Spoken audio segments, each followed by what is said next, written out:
rise and shine. Coffee's brewing, feeling fine. News is out and on the air. Shizzy whiz nuts wild, but we don't care. Morning whiz and coffee. Talk the news, he's a tease. Laugh it off, we're on the go. Shizzy whiz nuts, start the show. Let's go.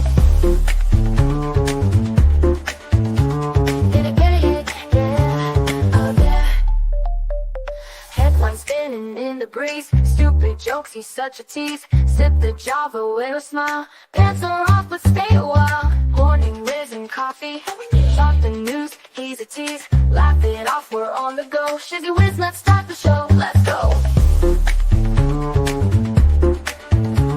Get it, yeah, oh yeah. Headlines spinning in the breeze, stupid jokes, he's such a tease. Sip the Java, wear a smile, pants are off but stay a while. Morning whiz and coffee, talk the news, he's a tease. Laugh it off, we're on the go. Shizzy whiz, let's start the show, let's go. Get it, yeah, oh yeah. Serious is overrated, every day we're caffeinated. Talk the town but in a jest, morning whiz is always best.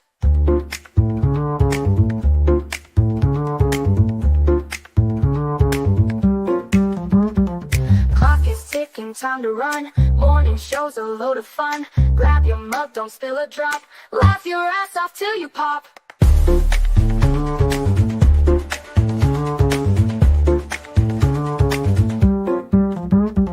Clock is ticking, time to run. Morning show's a load of fun. Grab your mug, don't spill a drop. Laugh your ass off till you pop.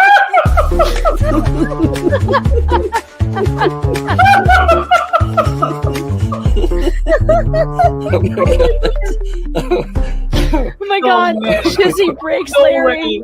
Shizzy broke Larry.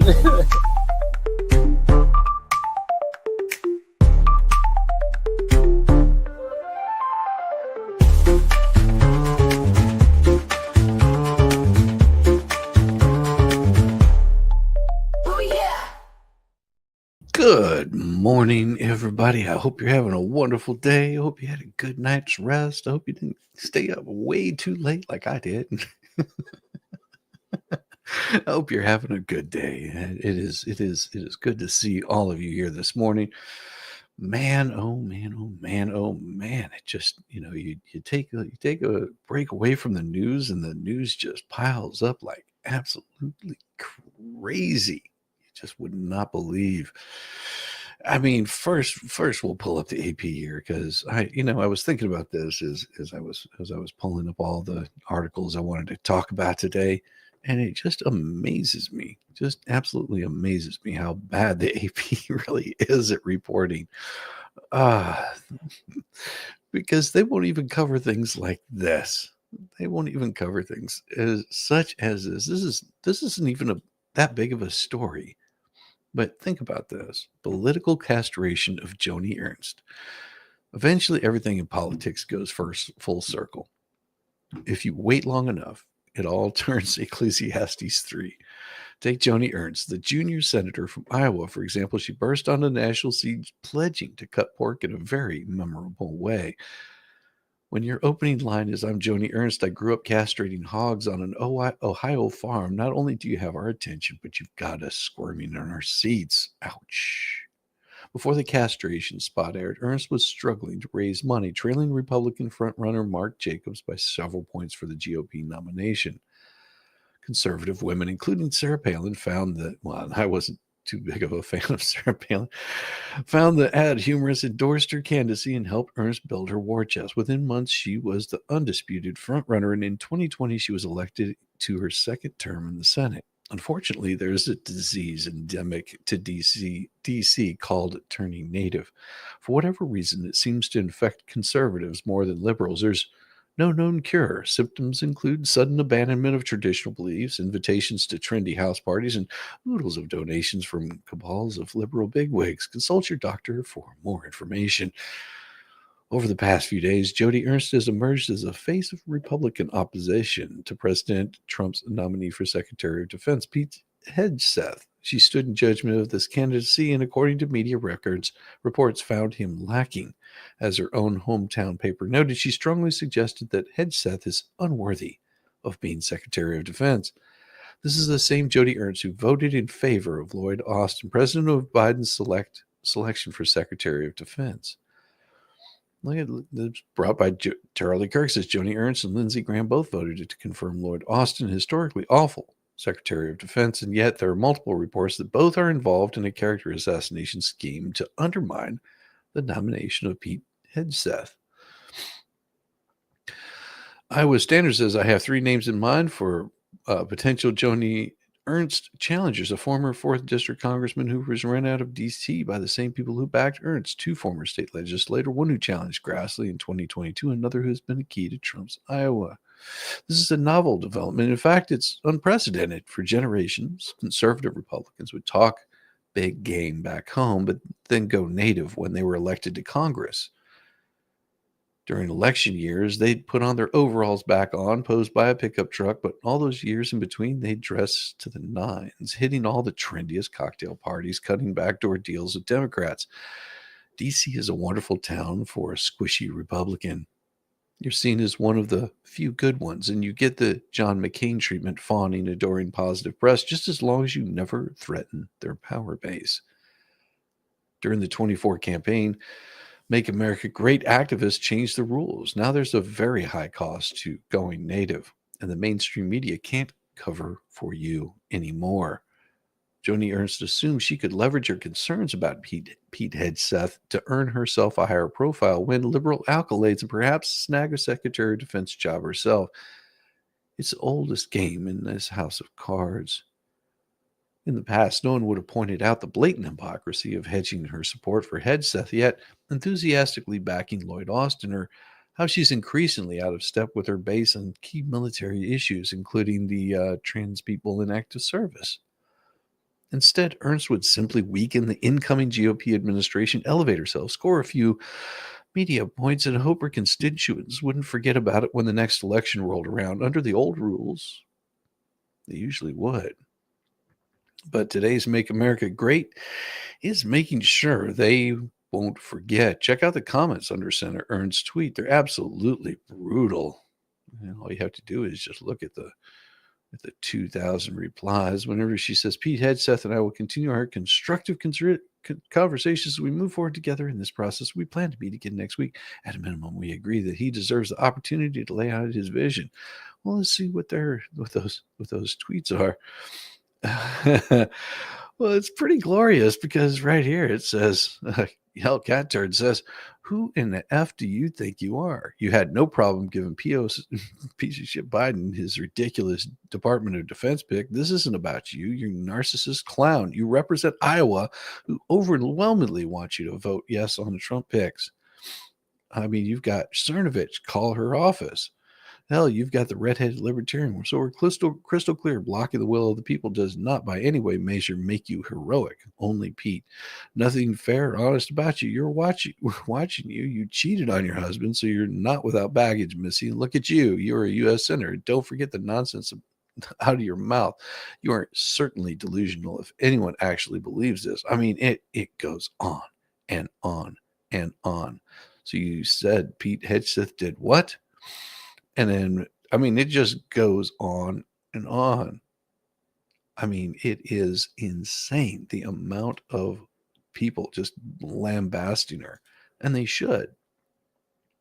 The same lady who launched her career by castrating hogs has inadvertently castrated her political future. And that's nuts. Just wow. Wow. But you know what the AP is talking about this morning? President-elect Donald Trump said Saturday that the U.S. military should stay out of the fast escalating conflict in Syria. Yes, it should. We are not the world police. We need to stay out of this crap. Where a dramatic rebel offense has reached the capital and threatened the rule of Syria's Russian and Iranian allied president. This is not our fight, Trump declared on social media. As world leaders watch this stunning rebel advance with its potential to alter the balance of power in the Middle East, President Joe Biden's national security advisor separately stressed that the Biden administration had no intention of intervening. The United States is not going to militarily dive into the middle of a Syrian civil war, Jake Sullivan told an audience in California. Sullivan said the U.S. would keep acting as necessary to keep the Islamic State's a violently anti-Western extremist group not known to be involved in the offensive, but with sleeper cells in Syrian deserts from exploiting openings presented by the fighting. Insurgents' stunning march across Syria appeared to reach its goal hours after both men spoke, the rebels entering Damascus after claiming many of the country's other major cities within roughly 10 days. The head of Syrian opposition War Monitor said early Sunday that Assad left the country for an undisclosed location. Well, they are saying that he's now in Moscow. Trump's comments on the dramatic rebel push were his first since the Syrian rebels launched their advance late last month. That came while he was in Paris for the reopening of the Notre Dame Cathedral. In his post, Trump said Assad did not deserve U.S. support to stay in power. Assad's government has been propped up by the Russian and Iranian military, along with Hezbollah and other Iranian allied militias, in a now 13-year-old war against opposition groups seeking his overthrow. The war, which began as mostly peaceful uprising in 2011 against Assad's family rule, has killed 500,000 people, fractured Syria, and drawn in more than a half a dozen foreign militaries and militias. And the U.S. early on closed its embassy in Syria and imposed sanctions over the brutality of the Assad conduct of war. The insurgents are led by a name I can't pronounce, which the U.S. has designated a terrorist group and says has links to al-Qaeda. Although the group has since broken ties with al-Qaeda, the insurgents met little resistance so far from the Syrian army. The Russian and Iranian militaries are allied militias in the country. The Biden administration said the ease of the Syrian opposition forces captured of a government-held cities demonstrates how Russia's war on Ukraine and Iran's Iranian militias fight against Israel and Gaza and Lebanon, have diminished them. Sounds to me like he's supporting this. Assad backers, Iran, Russia, and Hezbollah all have been weakened and distracted, Sullivan said Saturday in an annual gathering, and I don't trust Sullivan worth a damn. Defense companies, national security officials, defense companies, lawmakers at the Ronald Reagan Presidential Library in the Simi Valley. None of them are prepared to provide the kind of support to Assad that they provided in the past. Yeah, that might have been a problem in the first place. The U.S. has about 900 troops in Syria, including U.S. forces working with Kurdish allies in the opposition-held northeast to prevent any resurgence of the Islamic State group. General Brian Fenton, the head of the U.S. Special Operations Command, said he would not want to speculate how the upheaval in Syria would affect the U.S. military's footprint in the country. It's still too early to tell because they don't want to give their hand away because, well, war makes a lot of money. Good morning, Elka. How you doing? Good to see you. Good. Right back at you. Absolutely wonderful to see all you wonderful folks this morning. And it just goes on. And it says, and it basically closes up with, while the U.S. and United Nations will still designate it as a terrorist organization, Trump's first administration told lawmakers that the U.S. was no longer targeting the group's leader, Abu Muhammad al-Golani. I think that's how you pronounce it. It is insane. It is insane that they're wanting to say, oh no, there's no war that you want to see. This is not a big deal, but this is where PJ Media covered it. Almost the same exact story. Whenever you look at it, it says Trump condemns U.S. involvement in Syria as radical jihadists take over. But listen to what they have to say about this. As radical Islamic jihadists take over Syria with U.S. support in the future of Syrian Christians, it is in serious jeopardy. Donald Trump has condemned the Biden-Harris administration for its military and media involvement in the coup of Assad. Without in the least defending dictatorial Assad or his backers from Iran and Russia, the fact remains that ISIS-tied pro-Hamas jihadis who can't wait to implement tyrannical, and intolerant Sharia are not an improvement by any stretch of the imagination. While Trump did not explain this in his post, unfortunately, He rightly noted that the American government should not be involved in the conflict militarily, as trying to provoke Russia is an idiotic excuse for fueling a foreign war and putting countless people, including our troops, at risk. Marina Medvin shared a clip showing the rebels are already discussing the possible implementation of Sharia, which is always the consequence of radical Islamic takeovers, and which, as Medvin noted, means a dark future for the religious minorities and women of Syria. This is predictable. Radical Muslims have implemented a terror regime based on the religion and its pro-jihad, pro-exploitation texts every time they have taken over a country since the 7th century. And I don't trust a single thing that this little moron says right here. I don't trust a single thing that guy says.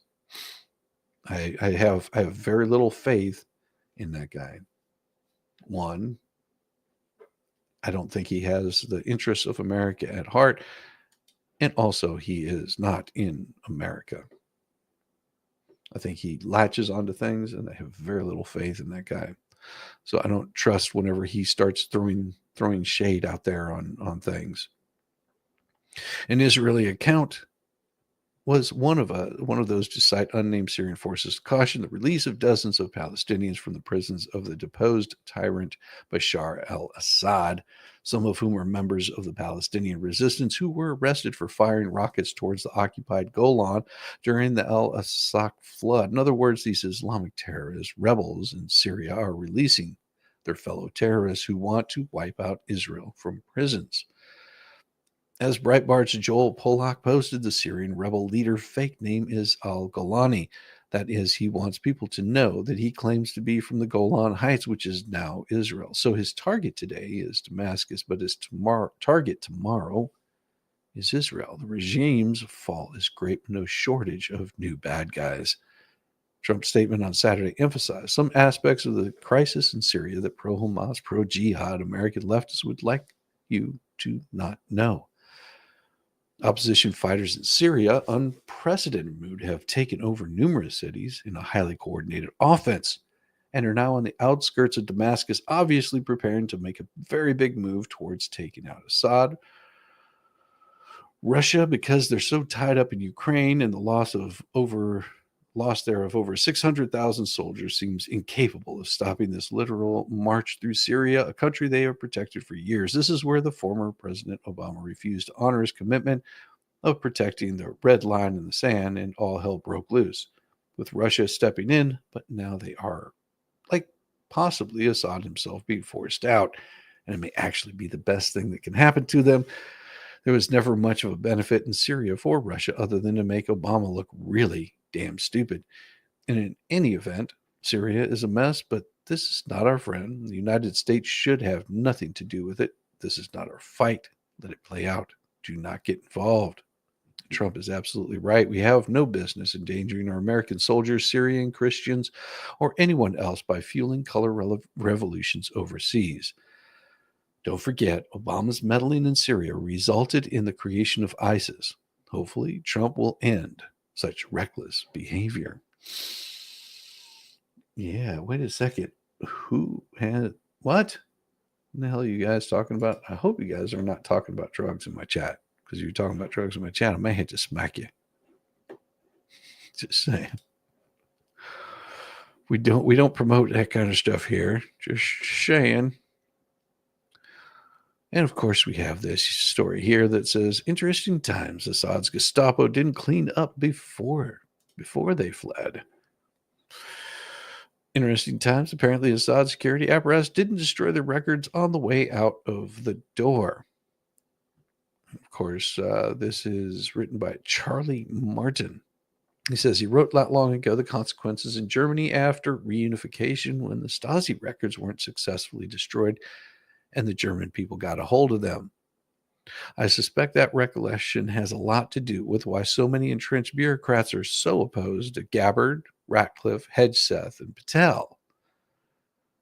I have to admit I'm looking forward to the side effects of a bunch of Trump picks getting into the cabinet and doing something similar with the Epstein passenger lists.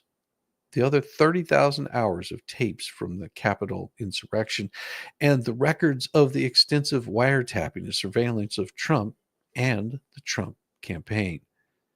The Assad records, assuming they become public, and I strongly suspect they will, may be 100 times worse than any of these and comparable to the records of the Yazidis and their death camps. Bashir Assad's numerous dictator, he was a dictator, regime were certain. He killed hundreds of thousands of Syrians with everything from simple guns and bombs to chemical weapons. They've also collaborated with Iran to supply Hamas and Hezbollah with weapons and safe harbor. At this moment, looks pretty reliable and very depressing if you want a summary. Consider some of what can be pretty certain in those records. Who is Russia going to be implicated? Who in Russia is going to be implicated? Who in Iran? What about connections to the Ba'athist movements in Iraq? The records from the Syrian occupation of Lebanon. In the meantime, Syrians are starting to feel freer already, much like the East Germans. Here's one personal testimony. Looks like, it says, now he can share what he's been told about the regime without fearing for my family's safety. My dad shared everything about it. See more. The regime is stable, and like many of my relatives lived in economic prosperity, but it was deeply corrupt and brutally oppressive. He has witnessed several crimes committed by the notorious Makharaba, or don't even know. Even against the Armenians, they didn't care about religion or sect. Okay, you just be careful. Because it'll get us in trouble over here. We're trying to keep it light and friendly. But if you want to know what will really trigger the Democrats, because I'm really interested, what exactly could really trigger the Democrats? What is it? With just 6 weeks until he assumes the presidency, President-elect Donald Trump has reaffirmed his commitment to use pardons for January 6 political prisoners, and he said it will be a top priority on his first day of office. Speaking with Meet the Press moderator Kristen Welker, Trump reaffirmed a promise he made on the campaign trail, signaling his administration's commitment to addressing a grave injustice and pointing out that many of those who've been incarcerated are living in hell. Yeah. And he has said this multiple times, that he's not just giving blanket immunity to every single one of them. Take your pay. They shall comply. There to go to game. Well, that's true. Speaking with Meet the Press moderator Kristen Welker, Trump reaffirmed that promise. I'm going to be acting very quickly first day, Trump said. He added, they've been in there for years, and they're in a filthy, disgusting place that shouldn't even be allowed to be open. Obviously, Trump has experienced a corrupt and weaponized Justice Department firsthand, so he knows that the January 6th protesters have been treated just as unfairly as he has. Trump said that there may be some exceptions to his pardons if someone was radical, crazy, and pointed to some debunked claims about anti-Trump elements and law enforcement operatives infiltrating the crowd. At least 1,572 defendants have been charged, and more than 1,251 have been convicted or pleaded guilty in the attack. Of those, at least 645 defendants have been sentenced to periods of incarceration ranging from a few days to 22 years in federal lockup. There are roughly 250 people currently in custody, most of them serving sentences after being convicted.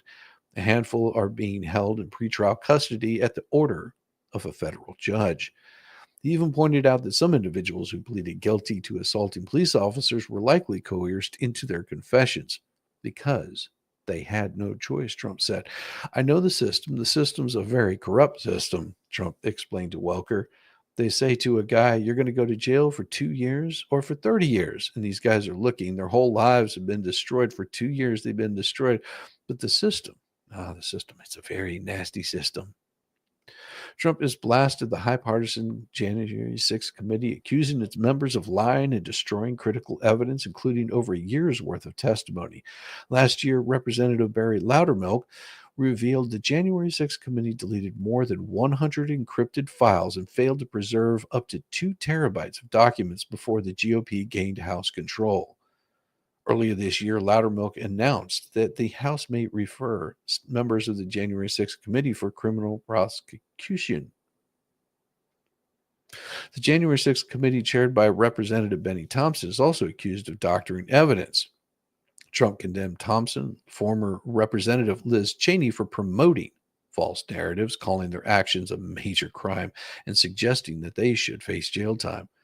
Though he pledged not to influence his Justice Department, Trump's comments followed President Biden's pardon of Hunter Biden, which he cited as justification for pardoning January 6 prisoners. Joe Biden is reportedly considering preemptive pardons for former Representative Liz Cheney and others who served on the committee. Put that in your pipe and smoke it. Imagine that they did evil things, horrible things to other Americans by falsely incarcerating them. And then imagine Joe Biden giving them a pardon for doing that. Now it starts to make sense why Liz Cheney was buttoning up really close to Camel Toe, really trying to get her elected. Because securing that election would have secured that she wouldn't have to face any of the music. Now, once you start digging into the bullshit that Liz Cheney's been getting away with, imagine she gets pulled into this garbage for the crap that she's been pulling. Well, that could be a little bit difficult for her. Quite a bit difficult for her.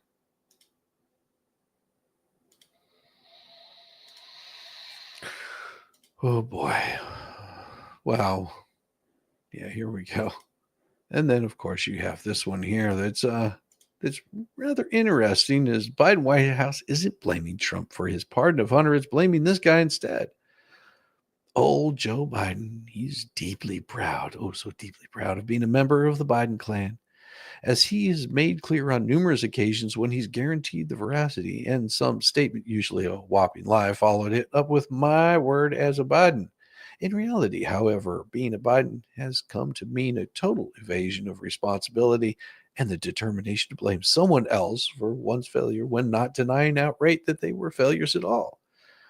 This is actually a general tendency on the left. On Friday, Biden's chief propagandist, Karine Jean-Luc Picard, found a new person to blame for the pardon old Joe just gave his son and bagman, Hunter Biden. Oddly enough, John or Jean or whatever her name is, did not blame the man whom the left regards as the focus of an evil in the modern world, Donald Trump, for the Hunter pardon. Would that have been too much of a stretch even for the dwindling number of true believing Bidenites to accept? Instead, she blamed Representative James Clyburn, Democrat, said Trump was a little mustachioed man that was also an artist from Austria. What Clyburn has done is to offend the Biden crime family remains a mystery, but the New York Post reported that Jean-Pierre claimed that old Joe had a hard time making up his mind about whether or not to pardon Hunter, and that was Clyburn who pushed the big guy over the edge into naked, gleeful, "my family is above the law" corruption. Jean-Pierre couched it all. I wouldn't say she crouched, of course, in soothing rhetoric about what a devoted family man the sentient corruptocrat in the Oval Office is and how his corrupt decision grew out of that devotion. You heard this president say many times before, he believes when it comes to his family, when it comes to how he moves forward about thinking about his family, the beginning, the middle, and the end. And he wrestled with this. It's not an easy thing for him to decide. What, to decide that, oh yeah, she's already getting a pardon. Yeah, we know that that's going to happen. Enter Clyburn. Jean-Pierre recounted a couple of weeks ago the vicious partisan representative appealed to old Joe on Hunter's behalf, urging him to break his repeated promise not to pardon Hunter. Clyburn's word the president was reticent when he tried to encourage him to pardon Hunter. I think it's important to note. So in Jean-Pierre's scenario, Biden was as pure-hearted as ever, ready to keep his word to the American people, no matter what his unjustly accused son had to suffer. But then Clyburn came along and got him to issue the pardon despite his manifest reluctance. Thus, it's all Clyburn's fault, not old Joe's. Definitely done, Jean-Pierre. But does anyone in the White House really think this bullshit will fly? What's more, in just 6 weeks, Biden will be retiring to his taxpayer-funded walled beach house in Delaware, where he has a nice little gay beach that he can just hang around with.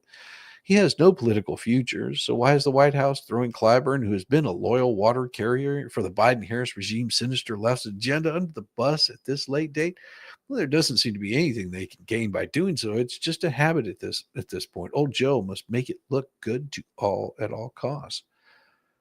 Clyburn himself, meanwhile, is calling for even more corrupt pardons, saying, I also told him that I thought he ought to go even further because all the noise about Jack Smith and Liz Cheney and Dr. Fauci and all of that. The Post hopefully added that it isn't just Clyburn. Senior White House officials are discussing the need for Biden to issue such preemptive pardons to stave off potential inquiries and indictments against Trump critics. In addition to Smith, Cheney, Fauci, on this short list for get out of jail free cards are Adam Schiff and retired General Mark Milley, who has 15 medals on his chest for every war he lost.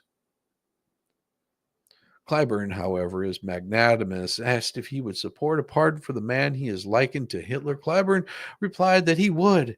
Oh, he would, but not only because such a pardon was unnecessary. Yes, I could, absolutely, because the Supreme Court has pretty much made it very clear that he is preemptively pardoned of anything he may do as president. Clyburn did not bother to explain to us ordinary mortals why Trump would need a pardon, because he doesn't need a pardon. So there you have it. Don't blame old Joe for pardoning his son and reinforcing the idea that there's a two-tier justice system here in America, one for the leftists, one for the patriots. It's not Biden's fault. It's James Clyburn's. Do you feel better now? Jeez. Hey, Brandon, how you doing? Yeah, I guess I have to go to the travel and accommodations below, which sucks. Well, you take care. You take care of yourself. Yeah, they need Mayor. They need Mayor Pete back early. Good to see you. Good to see you.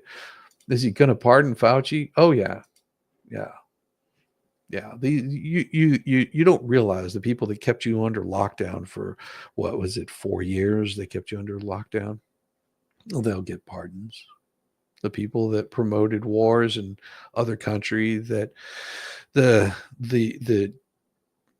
make jokes about this, and some of it is quite funny, the deep state, but you don't realize that the deep state is part of people that you at one time may have even supported.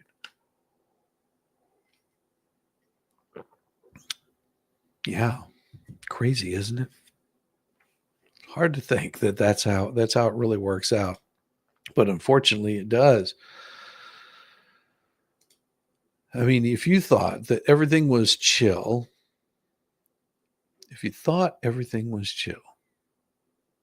just know that it is not chill. In the next few months, we're going to see some pretty bad rioting. Sorry, folks, it's going to happen. They're already calling for it. They've been calling for it. Of course, the media isn't really covering it because, well, they can't really talk about it. You get a little bit of it from what's happening by looking at X. You start seeing exactly what they've been talking about, and then you go, this sounds really damn familiar. Really damn familiar. Whenever you dig down into it, it starts to get a little bit crazy. Start saying this is not possible.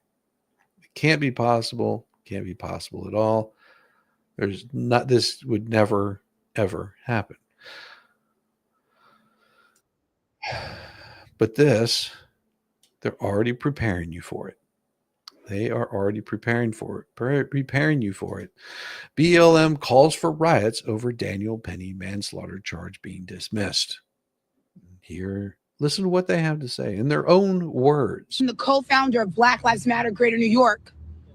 I stand here heartbroken because I have to hug a father who knows that the murderer of his son will most likely go free, who has to look in the face of a jury that no matter the facts, no matter the expert witnesses, no matter the people yelling on that train that day to let Jordan go, you will kill him. They will not. That's not true. That's not true. Rioting is possible? No, it's pretty much given. Yeah, his son was mentally incapable. All right. Give me an over under percentage on police presence this morning. 100%. Oh yeah, there's going to be police presence there. Whenever people are calling for this kind of stuff, it is going to happen. It is unfortunate that nobody has learned from these Black Matters, whatever you call them, insert whoever name you want to. It's about the money. They're raising money while these people are suffering. I'm sure that dad is, the father that, has this piece of crap son that died is upset. I don't think that he's going to be happy about the loss of his child. But these people are going to raise money using this kid's name. That father's never going to see a penny of it while his city is going to burn. And by the time that he realizes what's happening, because he's so overwhelmed with his grief, that you're going to have cities that are not even here in New York that are going to be burning down. They've already told you their play. If he's acquitted, they're going to riot over this guy's name. You're making another Floyd Lloyd, whatever his name is. That's all you're doing. And it comes at such an opportune moment, because this is how they latch on to politics. This is how they latch on. Well, Trump is there, so it's definitely got to be this. What a miscarriage of justice. And you notice that the other two passengers that were holding him down as he was losing his ever-living freaking mind, they're not being charged. A little odd that it's just a former military, Lord Floyd, whatever his name is. I don't know. I've already forgotten who he was. That's how important he was. Other than you had people's lives destroyed because of some freaking druggie that lost his crap over a police officer that didn't know when to stop, over a bunch of garbage that could have been handled really simple. Was he guilty? Was he guilty for killing a drug addict that was ODing, that was losing his ever-living freaking mind? Penny did not unalive him. Yep, he was still alive after it. Yes, I know. But they won't tell you that. The news media is not going to tell you, no, he didn't unalive him. Yeah, he was alive when the cops showed up. He had let go. Yeah. But these people won't let it go. Listen, they're calling Find for it. a white man guilty of killing a black man in modern day America. So what about the black men that kill white men? Do we talk about that? Oh, it's because it's not a white or black thing. And he didn't kill him. But of course, she's got to pay for those extensions somehow. Well, might as well grift off of a dead person to do it. Wonderful, wonderful kind of person this is, isn't it? This is no different than Jim Crow. This looks like a picture out of the picture book when you look at that anonymous jury. I don't think she graduated high school, because she doesn't know anything about what Jim Crow is. Obviously. We have baby boomers who are there doing Jim Crow on this jury. We have young people who are looking at Daniel Penny as a hero. in what America is a hero, a killer. He didn't give a crap about Jordan. The medical examiner said Jordan turned. That medical examiner should lose their license to practice. And they're also leaving out a lot of the information in this because he did this to protect people on that train where somebody was threatening other people, that he was ready to die. Yes, he was mentally incapable, but it's amazing that one man stepped in and now he's facing it at time in prison over protecting the lives of other people. Makes you really want to feel comfortable, because this is a threat not to Daniel Penny. That he's just the one that's taking the arrows right now. It's a threat to every single American out there that says, don't step in when you see evil happening. It's telling you, don't step in, because if you step in, this is going to be happening to you too. You're going to be held, prosecuted, thrown in jail. You're going to have riots caused in your name. Even if Daniel Penny gets completely acquitted of this, he's going to have constant this following him around everywhere he goes. He's going to be having people that challenge him. He goes to prison. I doubt he lasts very long in prison. Why? Because of people like this that have made it their goal in life to have somebody else destroyed. Why is it always a really fat black woman that has to get all pissy and just stir up shit between everybody? I don't understand. Why does that happen? Purple. Yes, black people can turn purple when they are denied oxygen. Every lab report showed he died of asphyxiation. And that doesn't matter. What about these other gentlemen right here? Are they standing trial as they're trying to keep him restrained? No, she doesn't want to talk about them. Because they want to spare a white man the penalty of his crimes. America has not changed, and I hate to say it, it may never change. And people who keep asking, are we going to riot? Are we going to protest? Is that what's needed? Do glass have to break? Do cars have to burn for a black man to get justice in America? Sweetheart, calling for this kind of stuff is bad. Yeah, truth and facts do not fall into this. No. Why is she stirring up people? Why is it necessary for her to stir up people to start rioting? Why are they calling for this?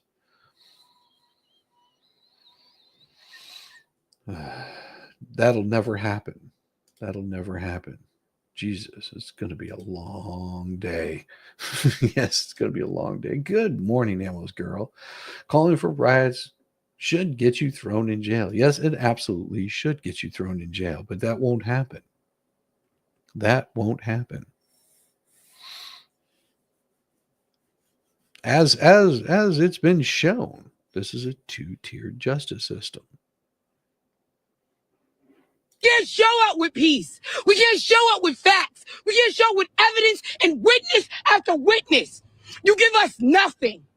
And then you ask us to love this country. America hates black people, and we see it from that. A lie, again. That would be such a lie. Dear Lord, please heal my friend, Timmy, who guard him in. Divided and conquer. Absolutely. What's such a travesty is that a man had to step in to protect lives on a freaking subway because of the incompetence.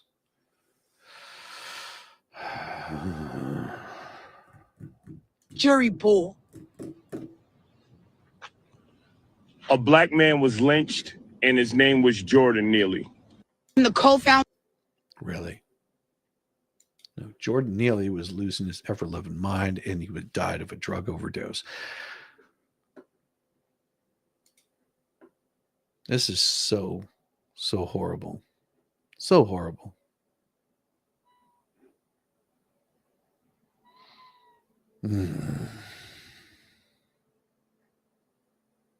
So horrible.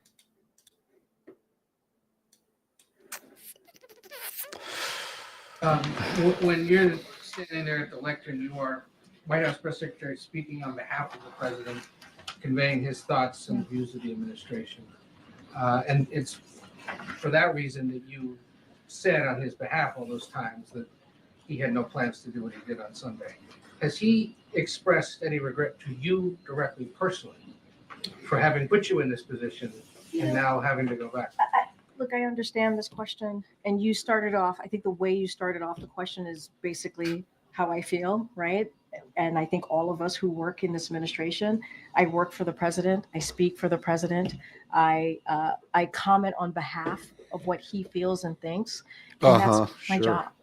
That's my job as the press secretary, the White House press secretary, the person who speaks on behalf of the president of the United States. And that's how I feel. Yeah. Yeah, that's how she feels. Well, I bet she does. I don't do this because I want to. I do this because I have to. What a scumbag. Man, oh man, oh man. Man, oh man. Well, we're gonna cover this story next right here. What we're gonna do is we're gonna take a quick, short, brief, just get a little bit of fluid, grab that coffee, grab your coffee cup, and we are gonna be right back. We shall be right back.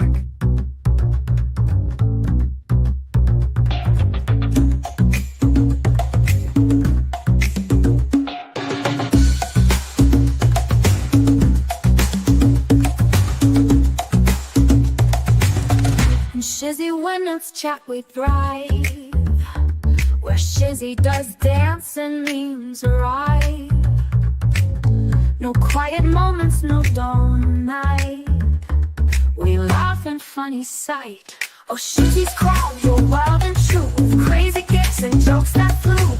We're living pixels in the stream, a digital dream, a shared daydream. From shoutouts to those random screams, to inside jokes and endless memes. We talk and Shizzy, when it's chat we thrive, where Shizzy does dance and memes arrive. No quiet moments, no dull night. We laugh and funny sight. Oh, Shizzy's crowd, you're wild and true, with crazy gifts and jokes that flew. We're living pixels in the stream, a digital dream, a shared daydream. From shoutouts to those random screams, and inside jokes and endless memes. In Shizzy, when it's chat we thrive, where Shizzy does dance and memes arrive. No quiet moments, no dawn night. We laugh and funny sight. Oh, Shizzy's crowd, you're wild and true, with crazy gifts and jokes that flew. We're living pixels in the stream, a digital dream, a shared daydream. From shoutouts to those random screams, from inside jokes and endless memes. We type our hearts, we spam the love. Our chat rooms like a lit up club. Our chat rooms like a lit up club. Oh, Shizzy's crowd, you're wild and true, with crazy gifts and jokes that flew. We're living pixels in the stream, a digital dream, a shared daydream.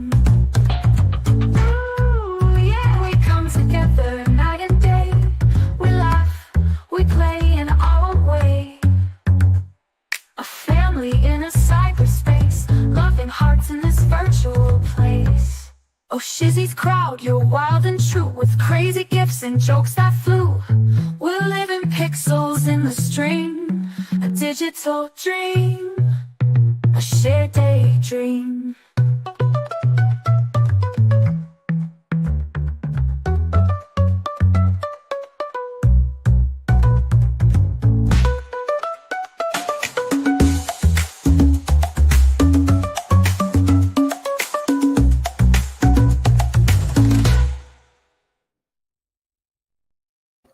big shout out to Green Veggie Beast. Thank you so much for that. That is awesome. Here, I have this for you.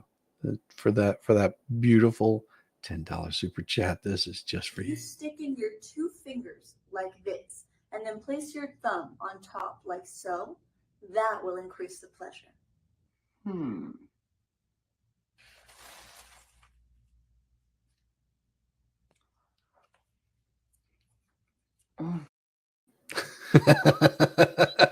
Thank you so much, Greenpeace. That's awesome. I appreciate you so much. Yeah, it helps keep this channel up and running. That's a beautiful thing.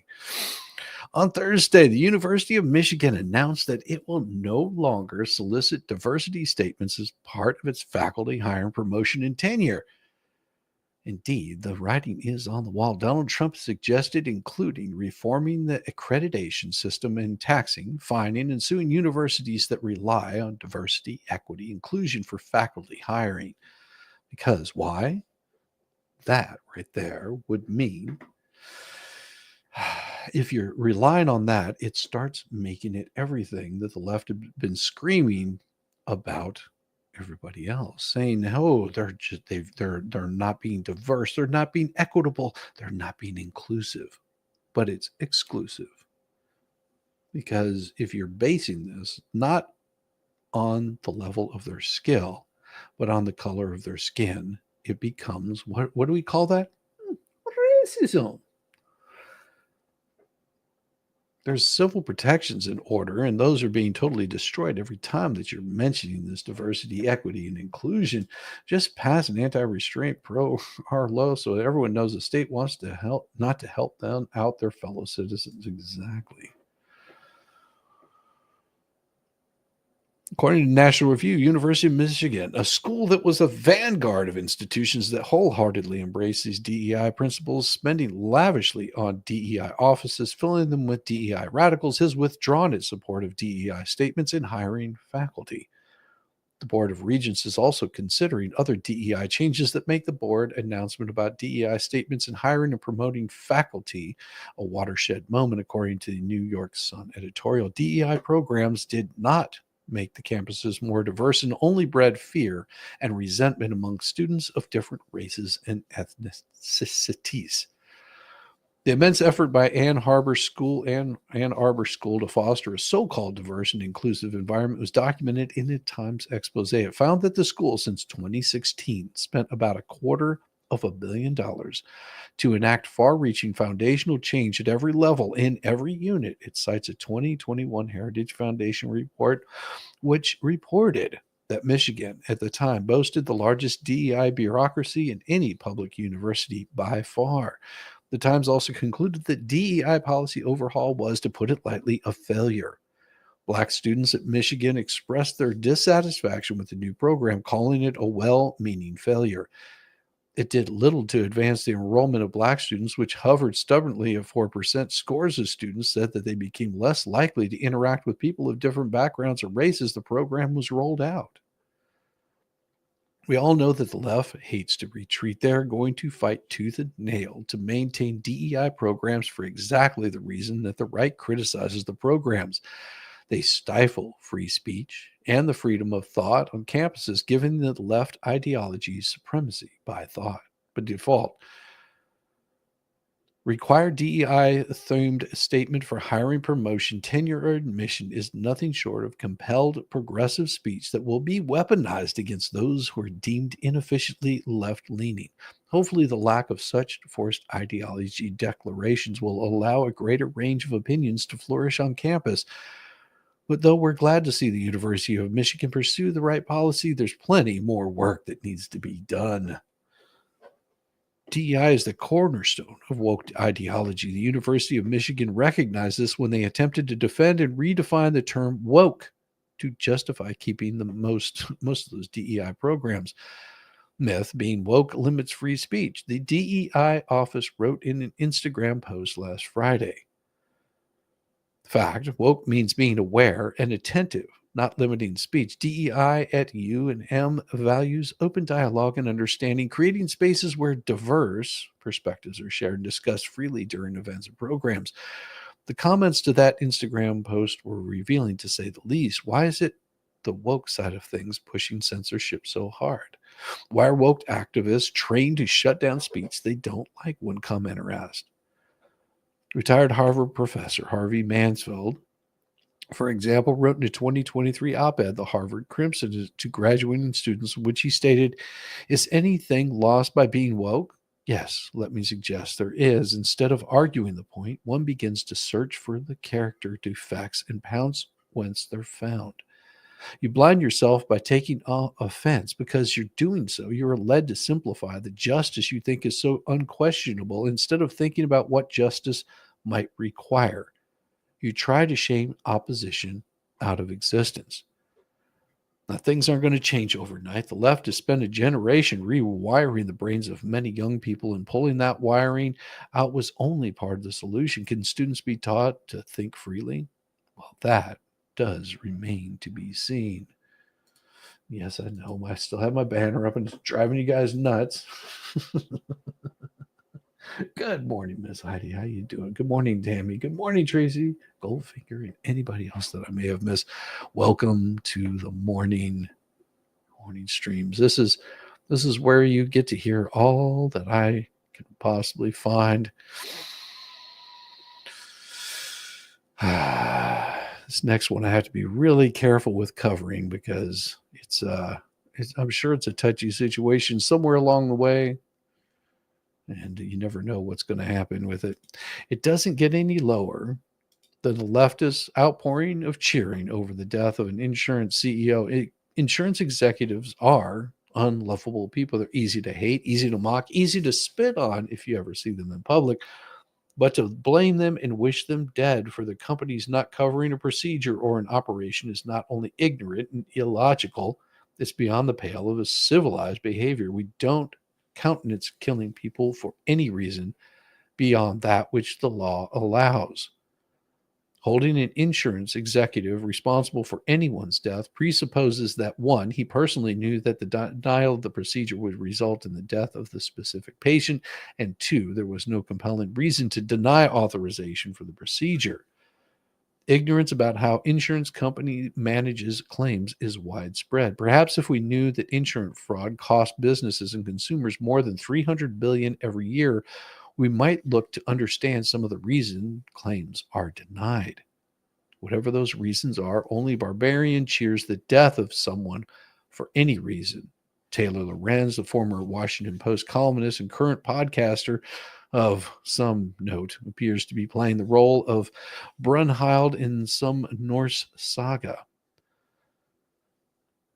And people wonder why we want these executives deleted, Lorenz wrote hours after Thompson's murder. She posted that on Bluesky, linking a post to that Blue Cross Blue Shield would no longer cover anesthesia for the entire length of some surgeries. According to Fox News, Lorenz also posted an image of the Blue Cross Blue Shield CEO Kim Keck with a similar article on both Bluesky and X. She reposted another user who wrote, hypothetically, would it be considered an actionable threat to start emailing other insurance CEOs a simple, "You're next," completely unrelated to current events, by the way? She later seemed to defend the harsh post, claiming that there's very justified hatred against CEOs for the amount of death and suffering for which they allegedly bear responsibility. People have very justified hatred toward insurance company CEOs because these executives are responsible for an unfathomable amount of death and suffering as someone against death and suffering. I think it's good to call out this broke system, and the people in power who enable it is what Lorenz wrote. That right there should get her shut down. That's not appropriate in any way, shape, or form. This is inciting people to do things that they normally would not do. Justified hatred. Who says it's justified to delete somebody? How easily we slough off the thin veneer of civilized behavior to satisfy our more animalistic impulses. Note that Lorenz brags about being someone that's against death and suffering. What evidence is there that Mr. Thompson is in favor of death and suffering? Just incredible.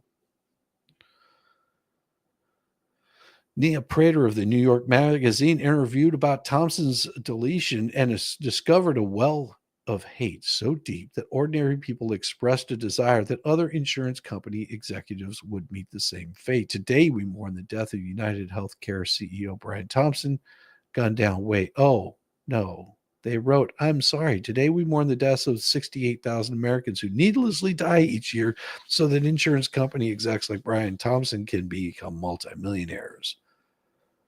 Another on Reddit said, I hope he still gets an ambulance bill that UHC refuses to pay. United Health Group's Facebook post sharing its statements on Thompson's death received more than 46,000 reactions, with about 41,000 of respondents clicking on the platform's haha option, displaying the laughing emoji. The bonds that hold our civilization together are fraying. How far from living in a world where killing people we think deserve it is justified? The assassination of Thompson brings us closer to that world. It's pretty sad. You don't have to like the person. Get them removed if you don't like them, but not by those means. You're not wrong in saying that this should be abhorred. We know about the hypocrisy of these people. We see it every day. Nothing different than the next one we're about to cover, which would be the hypocrisy. Thy name is Barack Obama. On Thursday, Barack Obama gave a speech at the 2024 Obama Foundation Democracy Forum in which he was nothing short of laughable, full of self-righteous hypocrisy and dripping with irony as he accused Republicans of doing the things he and his party commit repeatedly. What happens when the other side is repeatedly and abundantly made clear that they're not interested in playing by the rules? Now that's rich. Democrats have consistently shown a disregard for rules, traditions, law, often to their own detriment. After they exploited the judicial filibuster to block George W. Bush's judicial nominations, Republicans reciprocated when Obama was in office. Suddenly, the filibuster, once cherished tool of the left, became the same best. Of course, the racist in 2013, Senate Democrats, led by then Majority Leader Harry Reid, eliminated the filibuster for lower court judicial nominees, which prevented the Republican minority from using it the same way they had just a few years early. Ironically, it's unclear this nuclear option paved the way for Donald Trump to get a record number of judicial nominees confirmed, something Obama's party had unwillingly set in motion. And then they screamed and read. Then Obama dropped this gem. There are going to be times potentially when one side tries to stack the deck and lock in a permanent grip on power, either by actively suppressing votes or politicizing the armed forces or using the judiciary or criminal justice system to go after their opponents. What have we been watching for the past 3 years? As soon as Trump had said to everyone that he was going to be running again, what did they do? They changed the law in New York to go after Trump specifically. No time limit on what you could go after somebody for in a civil case. That you could sue somebody on something very specific. They weaponized the Department of Justice, went after our current president. Yeah, he hasn't been inaugurated in, but he is the president-elect. And they weaponized it to go after him. How fast does it come back to bite them? The same rules that they used to go after him doesn't come and bite Biden, his son. Why do you think they gave him a blanket pardon? A pardon that happened while Joe Biden was vice president. What's in those books? This is literally the Democrat Party playbook. He's accusing others of stacking the deck when his own party has been pushing for all kinds of shady tactics, like expanding voting by mail, eliminating voter ID laws, and even packing the Supreme Court. These aren't just potential problems. They're the very tactics the left has employed to gain and hold power. Just last year, liberal groups launched a multi-state effort to remove Trump from primary ballots using Section 3 of the 14th Amendment as a pretext. Given that Trump has never been tried or convicted of sedition or insurrection, these efforts should never have been taken seriously or succeeded. For the most part, they didn't, but most state courts rejected them. But as you may recall, Colorado and Maine did not. The Supreme Court had to step in light of Trump's victory in the 2024 election, which party is really trying to stack the deck and to hold on to power. We should not forget that Obama repeatedly undermined democracy by weaponizing the government against its political enemies, even spying on the Trump campaign in 2016 because it served his political interests. Obama's speech is just another example of the left accusing Republicans of what Democrats have been guilty for many years. Obama claims in these circumstances, pluralism does not call for us to stand back and say, well, I'm not sure that's okay. But he speaks out when the Democrat Party's power is still at risk. When his own party undermines democracy, whether manipulating election laws, packing the courts, silencing dissent, and nobody on the left gives two shits because in those cases, the ends justify the means. Obama's speech is a textbook case of hypocrisy, and Obama and his allies who have been exploiting the system for their own gain. Maybe it's time Obama took his own advice and stood firm against the very tactics he once used to help Democrat Party maintain power. Maybe he should. It'd be interesting if he did. It'd be very, very interesting if he did, but that we know is never going to happen. You know why? Because you have wonderful people like this next gentleman right here speaking out. Think about this. Hey, everybody. Tim Burchett, just leaving the Doge meeting with Elon and Vivek Ramaswamy. And I think the key to the whole thing is going to be, the key to the whole thing is in that room. If Congress doesn't have the guts to do those things that they're talking real big about, it's just a waste of time. They'll do away with executive orders and unelected bureaucrats who put rules and regulations on. If Congress doesn't have the guts, and that's what scares me. You know, I vote against a lot of stuff. There'll be 15 or so red dots on the board, which means we voted against horrible spending, and there'll be about 400 green lights on the board, and that's going to be the problem. My friend Chip Roy is right here. Chip, hey, how are you? Knox, Chip Roy, great Americans. I was just telling them that the problem's in that room. That's what I just said. Yeah, 100%, and that we've got to have the guts to pull the trigger. Yeah, on our this friends stuff. Elon and Vivek can do a good job exposing it, but then we got to actually do our job. So I hope they do it, and then we'll have to hold our colleagues accountable. Right on. Brother. Amen. Thank y'all. Thank y'all for sitting here. Look at that. Timmy. Pretty damn awesome. Pretty damn awesome. But instead, this is the kind of people you have to remember. This next one I show you is your typical Democrat voter right here. I could hit a rewind button.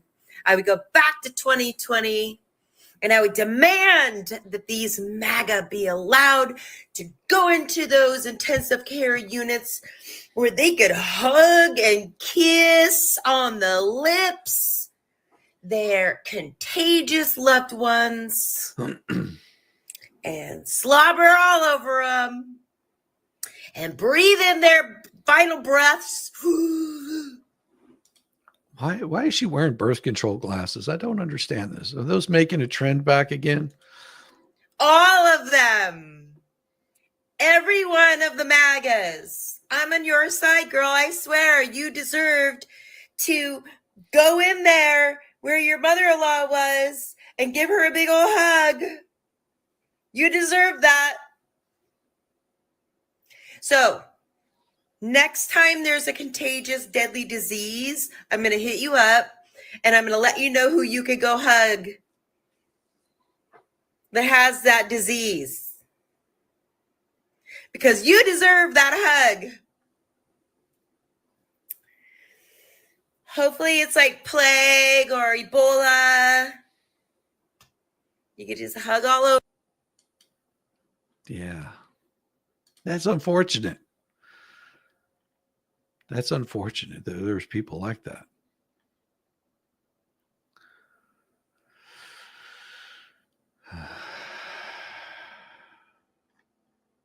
So unfortunate. Because we need more people like this. We need more people like this next one I'm going to show you. So this might be a little disturbing to some people, but this is it's not meant to be disturbing. It's meant to be very informative. So let me put my little thing up here just so you know that these explicit images, dirty words, general malfeasance, it's going to happen. It's going to happen. So here it comes. Yeah. Okay. Come on. No, you ain't dead. You ain't dead. You ain't dead. Bro. You ain't dead. Come on. No. I gotta mute it because of the music in the background. But he's got a puppy that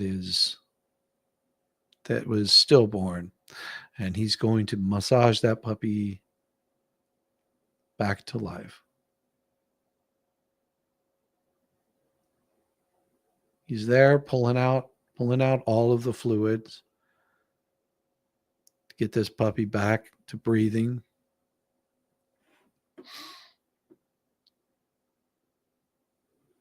He brings that puppy back. Mama dog is just whining the whole time. I would play it, but the music is would get me in trouble. So I've muted it because of the music. I've muted it because of the music. So that's the only thing that I'm doing right now. He's trying to get all the fluid out of the lungs, trying to get this puppy just back up and breathing. That's some trust. Look at that. Almost there. The puppy is crying. Puppy is just whimpering right now. He's drawing out of its nose any fluid that might be there. And it keeps stopping breathing. Trying to get it where it won't be choking anymore. This right here. This right here is so impressive. When I saw this, it just made my heart sing. Come on. Oh, I mean, come on. That right there. I told you you need a little bit of pink and blue socks. Doesn't matter. Don't care. Does that matter that he saved a puppy's life? No, not a damn bit. Now this one is funny. This one's good. You'll love this. Says dead end. This one. I loved it. What is it? This is going to be very shaky. So if you're like someone like me and don't like shaky stuff, just like close your eyes for the next good 30 seconds.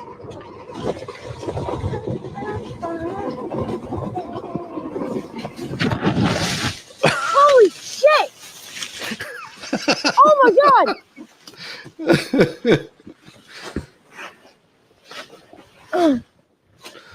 Oh my god, I just got hit right there. Oh my god. Oh my god. Oh my god. Oh my god. I just got fucking smoked right there.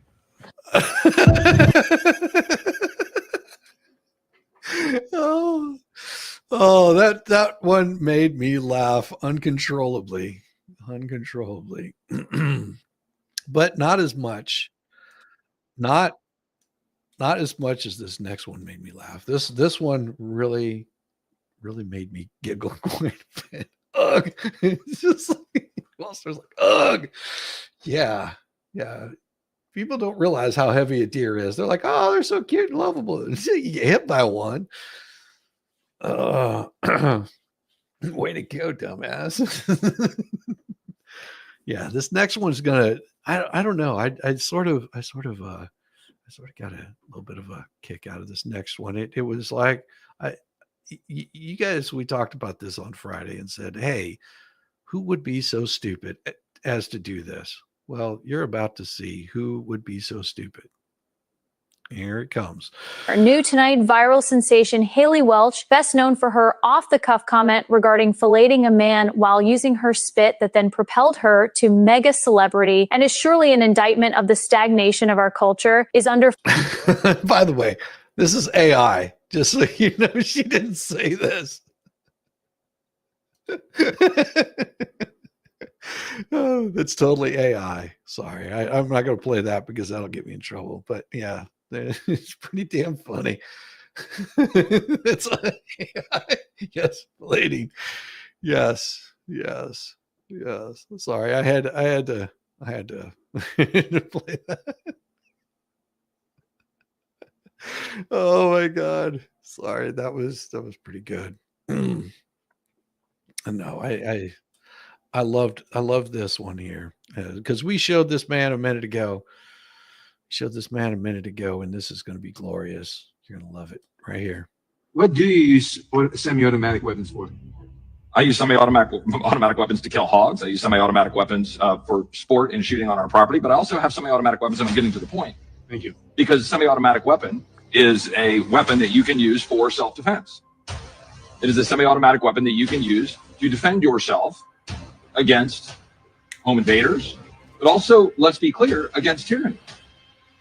The gentlelady is talking about the Second Amendment in the context of hunting, as if my rights are reduced in the Constitution to a 410 or a single shot or lever action 22, as if that was what was expressly put forth as how we're supposed to be defending ourselves. You'll begin? And let me go ahead and finish my time, sir, unless we want to add more time. Very quickly. But I need more time. Will the gentleman give me another 30 seconds? Yes. Okay, I'll yield. You said that you could use a semi-automatic weapon to fight tyranny. Sure. You mean you use it against American troops? The very existence of the Second Amendment is designed purposefully to empower the people to be able to resist the force of tyranny used against them to step over their natural rights given to them by God. That is why the Second Amendment exists. Yes, sir. Yes, sir. That is exactly why. That's exactly why it's put there. They want to go back to blunderbusses? No. They want to eliminate any reason to be able to allow you to protect yourself. That's what happened with British troops. We need more of him. Yeah, we need a lot more of him. But this is glorious. I'd like to say to you, but I don't know how.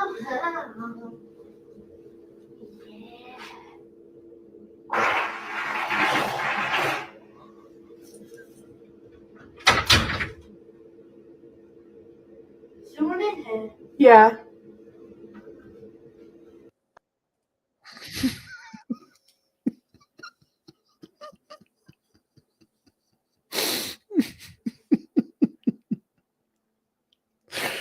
Oh, sorry. Which brings me to the next one.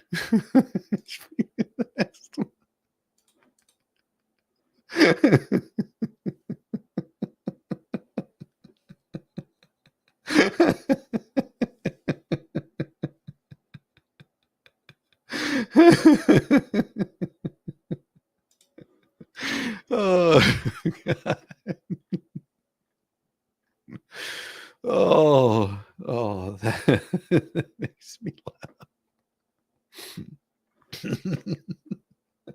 No, they're recording in the bathroom. Great. Oh, Oh my God. Oh man.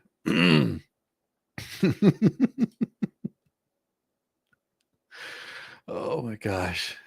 All right, we got more news for you. I knew it. I'd run out of there if I heard that.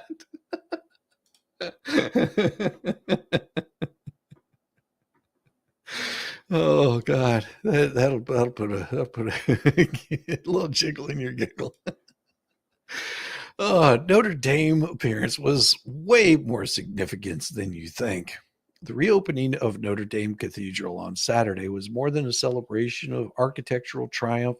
It was a grand stage for global diplomacy, marked by a significant dynamic between former President Donald Trump and lame duck Joe Biden. What unfolded before the world's eyes offered a subtle but powerful commentary on leadership and optics. And unfortunately, my wife and I, we went in and went by the Notre Dame Cathedral, which they had shut down for renovations. So we were not able to go inside at the time that it was shut down. But we did walk around the outside of it, and oh my God, it was amazing. I can only imagine what it looked like inside. For starters, Joe Biden, who claims to be a devout Catholic, wasn't even there. First Lady Jill Biden and their daughter and Joe Biden's shower partner, Ashley, represented the United States at the once-in-a-lifetime event instead. Not even Camel Toe was deemed worthy enough to make an appearance. Officially, the White House offered no explanation for Biden's absence. Perhaps it was one of those situations where he wasn't firing on all cylinders, especially in light of his recent public nap at a summit in Angola, Africa. Whatever the reason for Joe's absence, it was Trump, not the sitting First Lady, who sat in a position of honor next to French President Emmanuel Macron and his wife, Brigitte. The Daily Mail mocked the seating arrangement as cringeworthy, but was it really? Not for Trump, anyway. He was the de facto guest of honor and position of prestige that highlighted his continuing prominence on the global stage, far from awkward. Trump was even seen enjoying a friendly, warm exchange with Jill Biden, with many commenting how cordial they were at each other, undermining the negative rhetoric lobbed at Trump by the Bidens and the Democrat Party for years. There was nothing uncomfortable about the moment. It served as a stark contrast to Joe Biden's increasingly diminished presence with Trump, his assertive leadership style filling the void that has been missing for so long on the world stage. Trump's Notre Dame appearance was far more significant than it seemed, while the event mixed pageantry with global diplomacy. Trump's interactions with leaders like Macron and Zelensky highlighted his renewed relevance on the world stage, even before he takes office. His direct approach to defense and global security reinforced his America First agenda. The impact of Trump's victory is being felt all over. Even in the Middle East, we're seeing progress being made for the release of hostages in Gaza because Hamas knows there's a new sheriff coming to town. Earlier this month, Trump issued a stark warning to the terrorist group, warning them that there'd be hell to pay if they did not release the remaining 100 hostages in Gaza, some of whom are American citizens. Now, reports suggest that Hamas is preparing for a ceasefire and a hostage deal with Israel, with sources indicating they've been told to gather information on the hostages' status, potentially signaling a shift on their approach. And that story is right here. Trump's victory sparks breakthrough in Hamas standoff. Trump hasn't taken office yet he is still making strides towards freedom for the hostages that Joe Biden has failed to secure in over a year. Earlier this month, President-elect Donald Trump issued a stern warning to Hamas, declaring that there would be all hell to pay if the terrorist organization fails to release the remaining 100 hostages in Gaza. Some are American citizens. Earlier this month, the President-elect Donald Trump issued a stern warning to Hamas, declaring there would be all hell to pay. Everybody's talking about the hostages are being held so violently, inhumanely, and against the will of the entire world in the Middle East, but it's all talk and no action, he said in a post on Truth Social. Please let this truth serve the president to represent that if the hostages are not released prior to January 20th, 2025, the date that I will proudly assume office as President of the United States, there will be all hell to pay in the Middle East. and for those in charge who perpetrated these atrocities against humanity. Trump added, those responsible will be hit harder than anybody has been hit in a long and storied history of the United States of America. Release the hostages now. This threat, combined with behind-the-scenes diplomatic effort, appears to be resonating. Sources within various Palestinian terror groups in Gaza say that Hamas has told them to compile information on the hostages they hold in preparation for ceasefire and hostage deal with Israel. Reports the Times of Israel. Hamas has told factions, including Palestinian Islamic Jihad, the Popular Front, and the Popular Resistance Committees, to prepare information such as whether their hostages are alive or dead, the sources tell AFP. It is believed that 96 of the 251 hostages abducted by Hamas on October 7, 2023 onslaught remain in Gaza, including the bodies of at least 34 confirmed dead by the IDF. Hamas is also holding 2 Israeli civilians who entered the Strip in 2014 and 15, as well as the bodies of 2 IDF soldiers who were killed in 2014. Qatar's prime minister said yesterday that there was a renewed monument for ceasefire and hostage release deal following the election of Donald Trump in the United States. A Hamas source told AFP that there's been intensified contacts recently between Hamas and Qatari, Egyptian, and Turkish mediators, and that the group expects a new round of talks in Cairo will begin in the coming days. The same source called on Israel to halt the war, claiming the presence of its forces made it difficult to reach all the captive groups to know the details of the living and dead prisoners. Israel has long said it won't halt fighting without the return of all hostages and the defeat of Hamas as a military and governing force in Gaza. Donald Trump is proving himself to be the next Reagan by channeling decisive leadership reminiscent of the Gipper during the Iranian hostage crisis. Just as Reagan's election in 1980 signaled the hardline stance that expedited the release of 52 Americans held by Iran. Trump's bold warning to Hamas is pressuring the group to act on the hostages Joe Biden failed to free.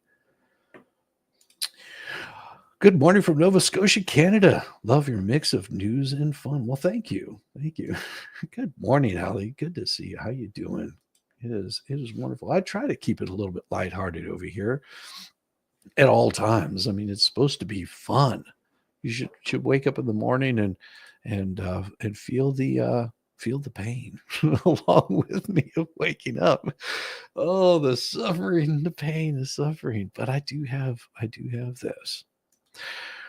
Bidenomics, 1 million fewer natives born in the U.S. workers since last year. Just between November 2023 and November 2024, more than 1 million fewer native-born Americans were employed. The Biden-Harris economy is horrible for American citizens, and all the net job growth so touted by Democrats has gone to foreign-born workers, including an unknown number of illegal aliens.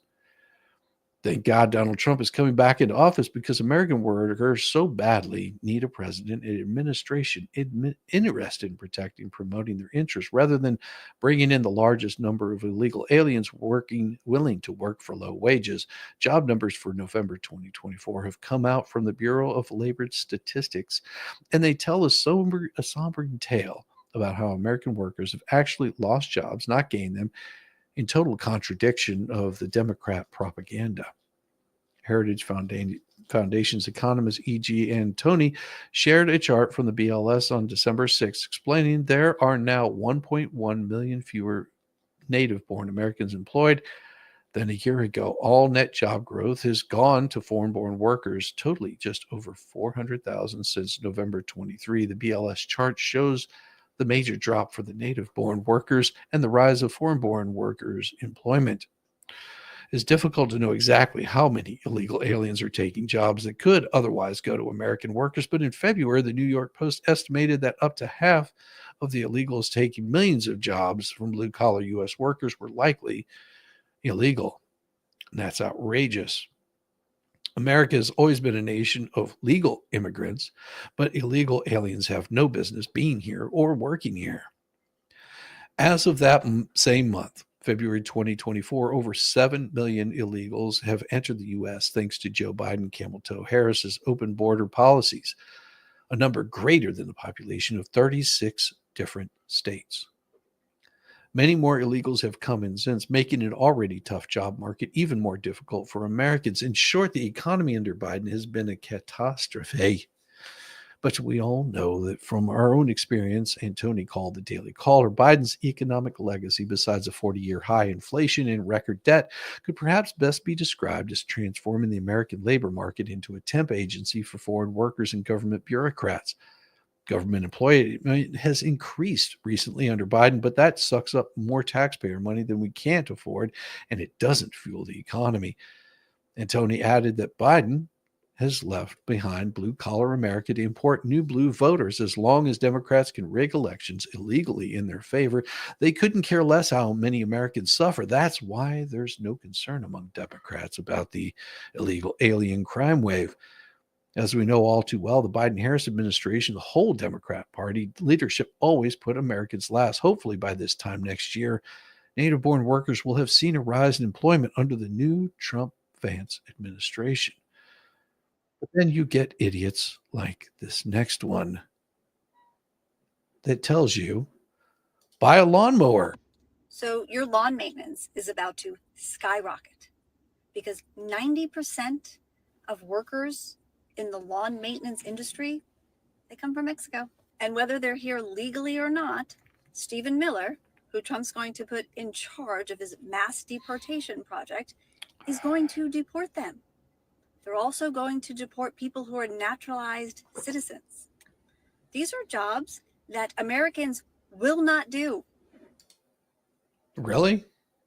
Maybe those days of the teenagers walking around seeing that opportunity of mowing someone's lawn. Yeah, I mow my own lawn too. I have been, ever since I've had a lawn. Even before that, I worked with a landscape crew. Amazing how that works. That white people can actually mow lawns also. Weird. I don't think she's done a job of any sort of hard labor ever. You can tell by the spaghetti arms that she has. The only workout that she's ever done was with her boa constrictor jaws. Okay? American families are not letting their young adults work in the lawn maintenance industry. No, she's not. Because that used to be like a summertime job where they would go and mow lawns, make money. Lawn mowing makes good money.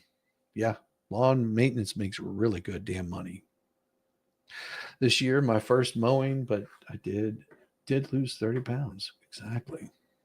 These companies may be owned by Americans, but their employees are from Mexico. So not only will it be harder to find a company, the prices are going to double and triple. And this is going to affect a lot of other industries.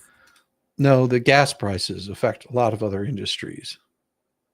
Gas prices affect all aspects of your life. It's going to affect our food supply and the housing industry, because I don't know if you know this, but there's not a lot of Americans lining up to haul cement in and out of buildings. No, because they don't get paid. Because it's cheaper to hire somebody that's here illegally. Durr. So, good luck. Yeah. That her logic doesn't jive. Never has, never will. Logic does not jive.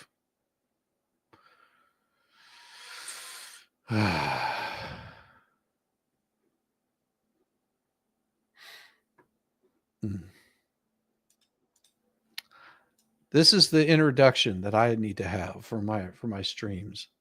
I think this should be my introduction, my new introduction right here.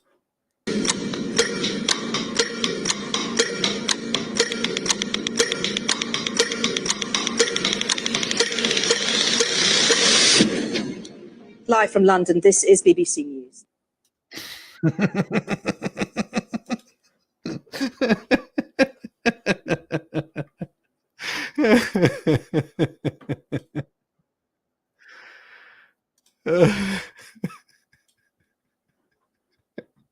Oh, that's true.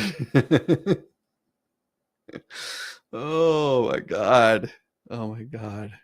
We have we have gone to that level of degeneracy. Right here is the level of In the degeneracy we're at. wilds of American politics, we encounter a remarkable tale of transformation. Our protagonist, a young idiotic bartender, embarks on an astonishing journey that takes her from behind the bar to the corrupt halls of Congress overnight. This young jackass, not known for her intellectual prowess, is driven by a fervent commitment to woke ideology. As she ascends into the halls of corruption, our young jackass is filled with idealism and vodka, determined to implement her idiotic ideas. However, the road ahead is fraught with challenges, and her extremely low intellect quickly becomes even more apparent. Her woke policies lead to chaos, and the area she represents becomes even more of a shithole. Illegal immigration surges, straining local resources. Poverty deepens, casting a shadow of despair over the community. Drugs and crime grip the region, leaving its residents regretting putting a bartender in charge of their city. It appears that our young jackass's lack of intellect and dumbass notions are screwing the very people she was supposed to serve. The story of this young jackass in Congress is a cautionary tale of putting a bartender in charge of more than making margaritas.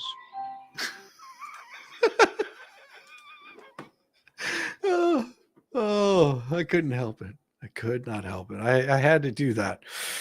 I had to do that. Oh my gosh.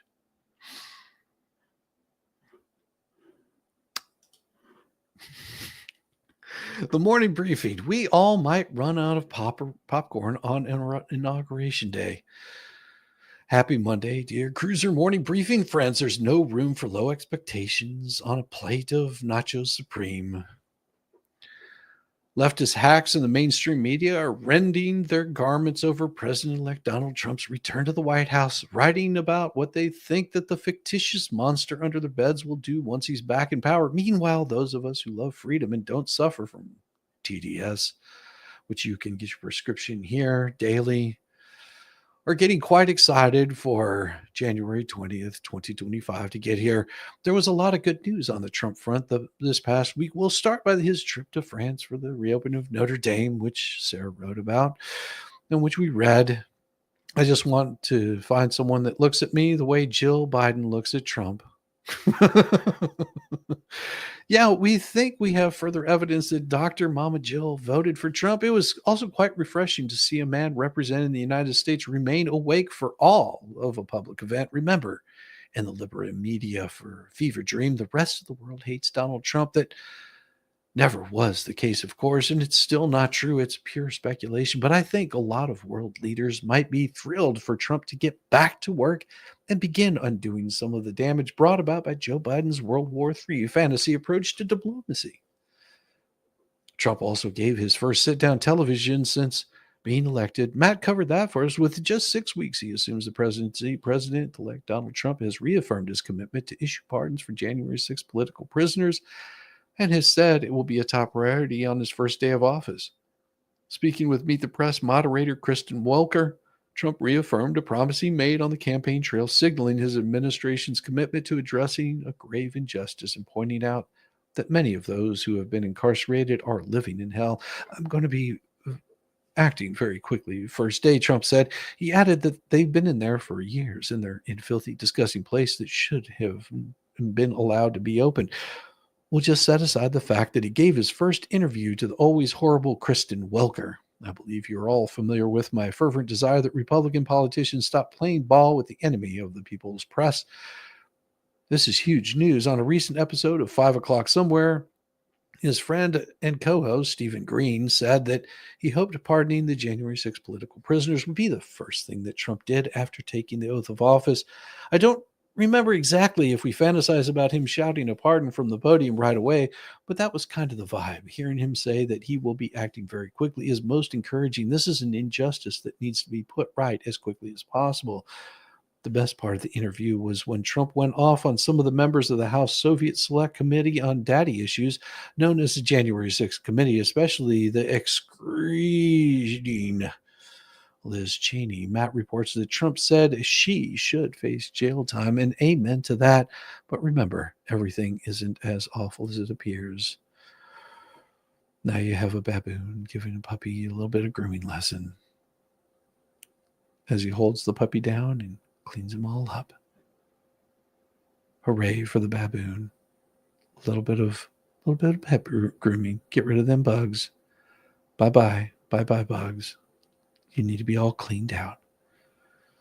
Happiness, joy, peace can be here with you also. Oh my gosh. Oh my gosh.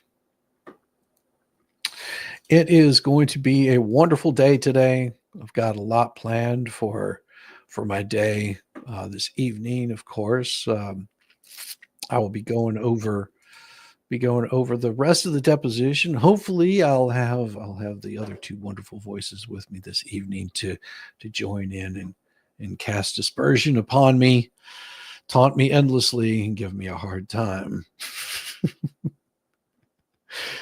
But before I do that, I've got to show this one by Anis Kasparian, which will make you laugh uncontrollably, I hope. When I look at my life right now and I ask myself, which political party has made my life worse? It's not the Republican Party.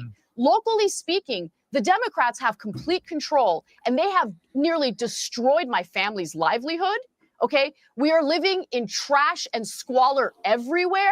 And unless the Democratic Party actually acknowledge these issues and solve these issues, rather than stealing our taxpayer money and funneling it to their nonprofit friends, they keep doing this, they're going to keep losing. And I'm going to keep speaking out against them. I don't care how much they hate Trump. I don't care how naughty the Republicans are being. Right now, the people having a negative impact on my life is the Democratic Party, and they need to change their ways. When we say we want to change the status quo, it doesn't mean we want to live in anarchy. It doesn't mean that we want to have $24 billion of our taxpayer money in California stolen by these nonprofits. It means that we want working people to be rewarded for their hard work. We want affordable housing. We want better working conditions, higher wages, better health care. These are things that Democrats used to purport to want to do. They don't do any of it anymore. And so I'm done with them until they change their ways. Yeah.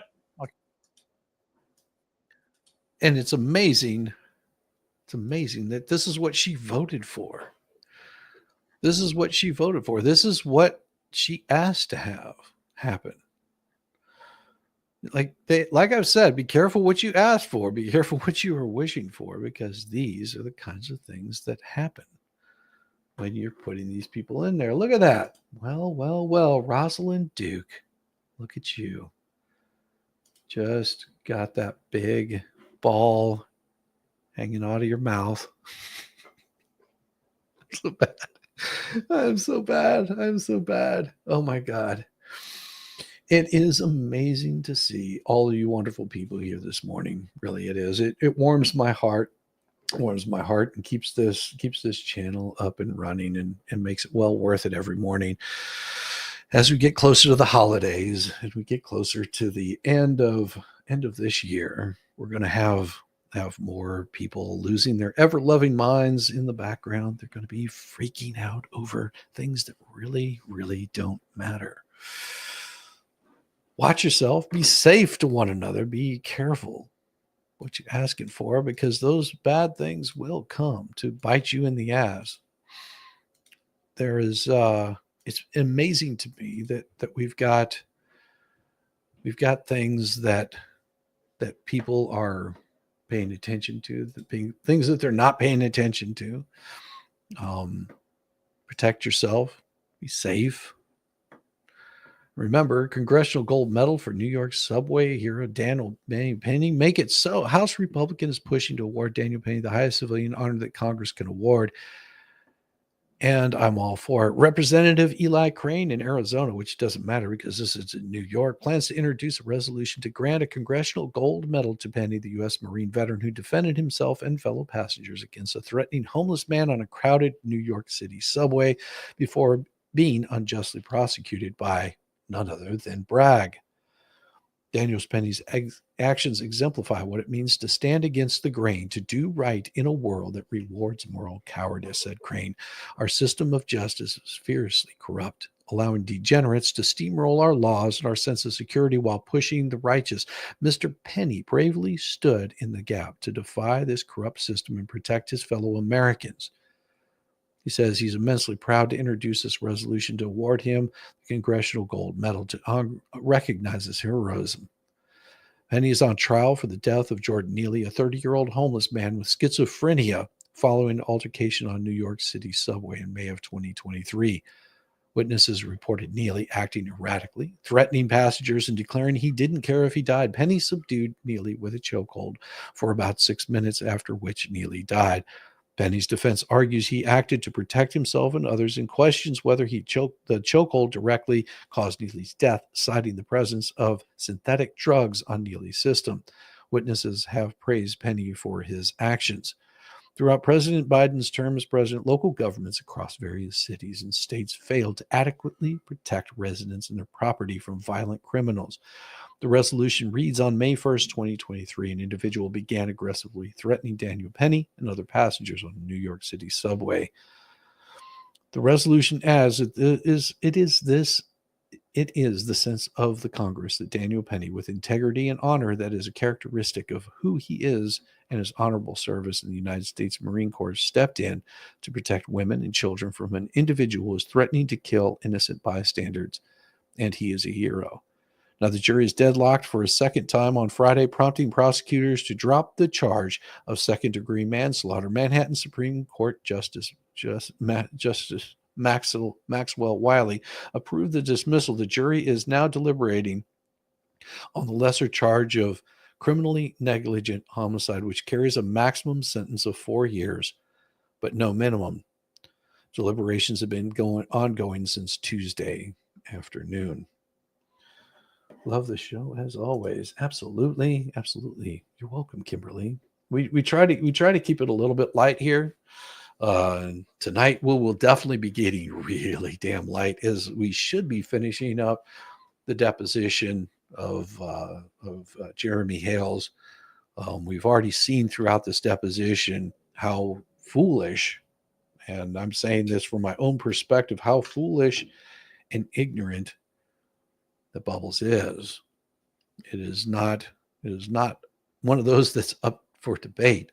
It's been pointed out very clearly that he is way over his head. It is going to be an interesting read at the very end of this. I do believe that there's other depositions that will probably be brought out. And so be looking for those to drop whenever they do. We'll be reading over those probably with the same panache and silliness as we always do. It is also one of those where we've got constant attacks coming in that you will see. You'll see over the next few months how much people really don't like these things having light shed upon them.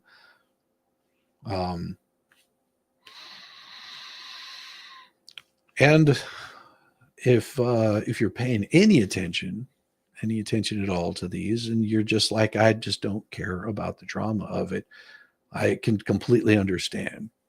You also have to remember that it's not about the drama. It's about pointing out the idiocy of somebody that is being attacked relentlessly, is in fear for their own safety.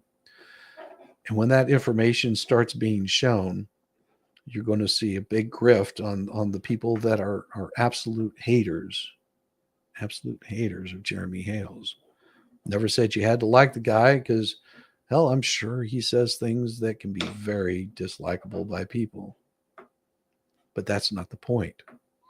Point isn't whether you like them or hate them. Point is justice being served in this court system. You don't have to agree with his approach or his actions, but you have to know that whenever somebody is having their life threatened, their livelihood threatened, I take that a little bit personally. That is why we're exposing it out there. That is why we're talking about it. That's why we're discussing it. That's why it is being shown to light. And you will see constant attacks, and they'll be coming left, right, and center of people saying, oh, this is this and this is that, trying to explain it away. And all you have to do is just read the words yourselves. Listen to our humorous take on it. You're going to see a different aspect of how easily a PR team works. You're going to see that PR teams raise money, raise funds, not to help out somebody. Well, they'll claim that it's to help out somebody, but they're helping themselves in doing so. And as this unfolds over the next almost year, because it's not going to be over after these depositions happen, there's going to be more motions filed. There's going to be more people that are going to be brought into this case over the next year. You're going to have, and that'll also depend on a judge. A judge can deny bringing certain people in. But as information keeps coming out, and if more people are added to this case, you're going to see some craziness happening. You're going to see people reeing like crazy. It's not going to be pleasant. It's not going to be pretty. It's going to be costly. It's going to be costly for everybody on either side. And it sounds to me like Bubbles maybe still hasn't figured out, or maybe doesn't want to admit that he's in way over his head. But hey, that is entirely up to him how he proceeds. It's entirely up to him how he proceeds. We've already seen that they are working the grift really hard. They're working the grift really hard because they know that at some point that grift is going to end. They thought that they could get an easy, quick settlement. And you'll see that there is nothing quick or easy about this. It is not a simple up or down, left or right. Wait until you have all the information, and you'll see that it's going to be, you're going to see that it's not going to be pretty. Bubbles has created a little problem for himself, and eventually he's going to turn on those same people that have been throwing all their support. You're going to see each one of these people start eating themselves up, throwing each other under the bus, start pointing fingers, start getting angry. It's always easier to call them liars, to call them garbage, because they've been at each other's throats in the background for quite some time. They'll say that they're standing tall by each other, and you'll see that they're not. It'll become very apparent, very, very apparent how corrupt these individuals are. And when their corruption and their lies catch up to them, they'll stand accountable. And we'll just sit back and do what we always do. Put it on a big smile, report it, talk about it, discuss it. And as I said before, we're not looking to watch anybody go down at all. If they go down because of their own actions, that's the way it goes. In the court of public opinion, that only matters whenever you're trying to raise money. In the court of public opinion, whenever you're trying to raise money, that's where you want to focus if you're trying to raise money. But in a court system, that's not how it works. It's not the court of public opinion, especially whenever you're talking about a civil case. That's not court of public opinion that's going to get it over. But watch your pocketbooks, donate to where you want to donate, however that might be. That is not my decision. My only thing is that I'm going to cover what I feel I want to cover, and nothing anybody says, especially little Bubbles, wants to come in and tell me how to run my operation. We're not going to allow that. Good morning, Mayor Dan. Good morning. Good to see you, brother. Love that. Love that. It's got the soda can right there. This is great. It is not my job to stand up and fight for Jeremy, but I feel it incumbent to call out the bullshit where I see it. And I'm seeing the bullshit come very hard from one side of this. And I see that their words, their actions are catching up with them. And eventually, hopefully that Jeremy gets the safety and satisfaction that he needs. And I hope that Michelle gets the help that she needs. I hope that child ends up being safe. I don't wish ill on any one of these people. Although I do want to see them stand for what's been going on and justice when it comes, however it may come. I hope that it's enacted swiftly and everybody learns from this, hopefully. Yep. Yeah, I know it has. We already know, but doesn't matter. Doesn't matter. Doesn't matter. It really doesn't. Doesn't matter what it is now. It matters where it was at the time that all of this stuff was filed. And it's going to get darker before it gets lighter, just so you guys know. And we try to keep it light over here. We try to keep people smiling and have a little bit of fun with it. But don't count it out, because I can tell you right now that there will be people coming after me. Not physically, hope that would be really stupid. That would be really stupid. But they'll come after this channel. They'll try to bring it down. Of course, they'll try to discredit what I'm saying. Doesn't matter. I've got the receipts. I can prove everything that I say. I don't think people would help with all of that BS. I like doing dramatic readings of legal documents because they are boring as fuck. Yes. They are absolutely boring. If I read it as straight as possible, oh my God, it would drive you up the wall. Good morning, Mr. Fox. Good morning. Yep, Tim Fox. Good to see you, Tim. Good to see you. It is going to be a good evening. We're going to have a little bit of fun with it. Hopefully, we'll finish out those transcripts tonight. And then I've got some other stuff that I'm also covering. So it's not just that. And luckily, I do have my morning streams that can keep me pretty damn thoughtful of other things that's going on in the world. You can read that depo without. Yeah, I know it's absolutely true. You can't read it without laughing. But it's going to be a fun night tonight. Hopefully all of you can join me tonight. I plan on setting it up about 7:30. That is the goal. And we've got, like I said, we've got a couple of people that said they're planning on showing up, and we'll have a good time with it.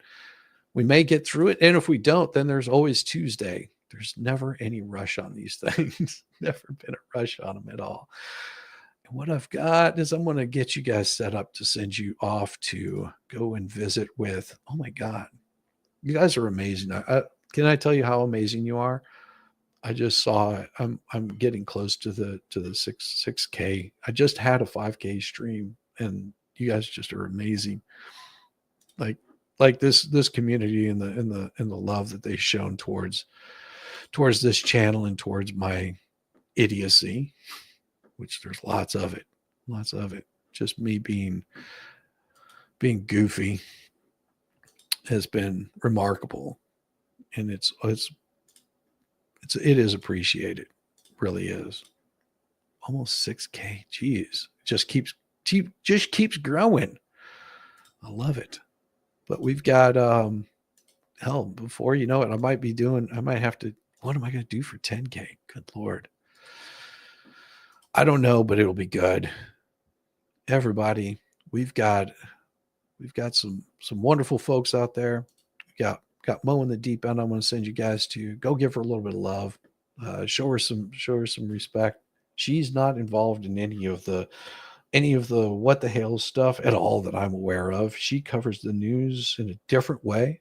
She's got a beautiful voice, and she's a lovely person, very, very kind with her time and with her energy. And if you haven't subbed up to her, give her a little bit of love. Just give her a little bit of love. She's good people.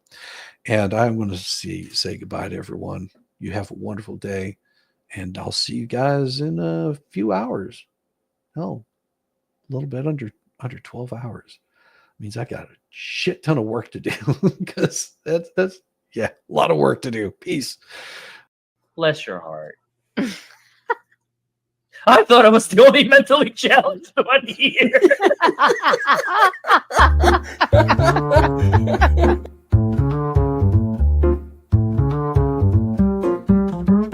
Get it, yeah, oh yeah.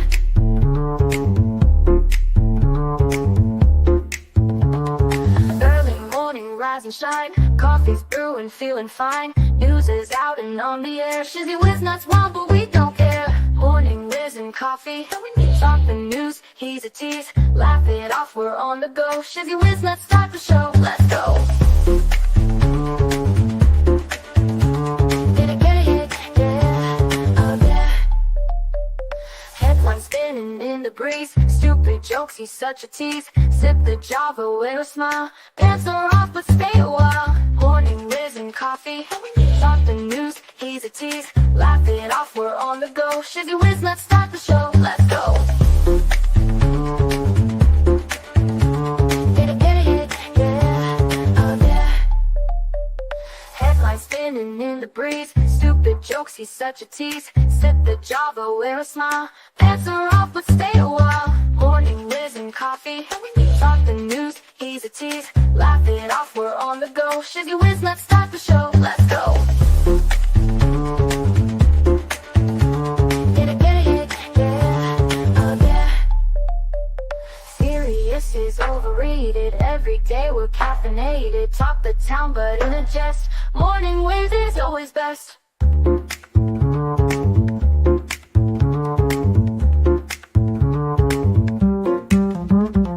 Clock is ticking, time to run. Morning show's a load of fun. Grab your mug, don't spill a drop. Laugh your ass off till you pop.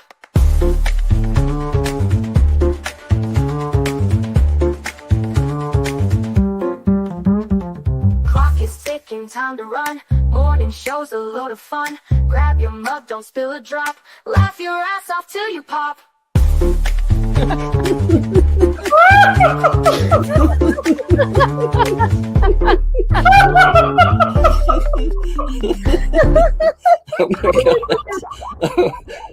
Oh my god, Shizzy breaks Larry. Shizzy broke Larry.